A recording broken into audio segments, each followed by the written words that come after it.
చేపట్టిన పనులు సకాలంలో పూర్తి చేస్తారు. స్థిరాస్తి వివాదాలు రాజీ వచ్చే అవకాశం ఉన్నది.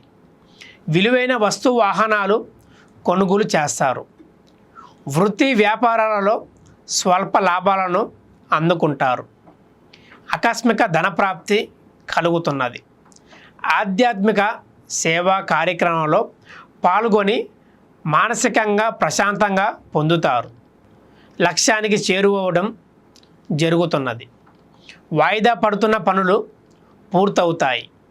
ఉద్యోగ విషయంలో విదేశయానికి సంబంధించి శుభవార్తలు వింటారు. మీ ప్రతిభకు గుర్తింపు లభిస్తున్నది. చేపట్టిన పనులలో విజయం సాధిస్తారు. ఆర్థికంగా గతం కంటే మెరుగయ్యే అవకాశం ఉన్నది. ఈ రాశివారు ఈరోజు వెంకటేశ్వర స్వామి వజ్ర కవచం స్తోత్రం పారాయణం చేయడం వలన మంచి శుభ ఫలితాన్ని పొందుతారు.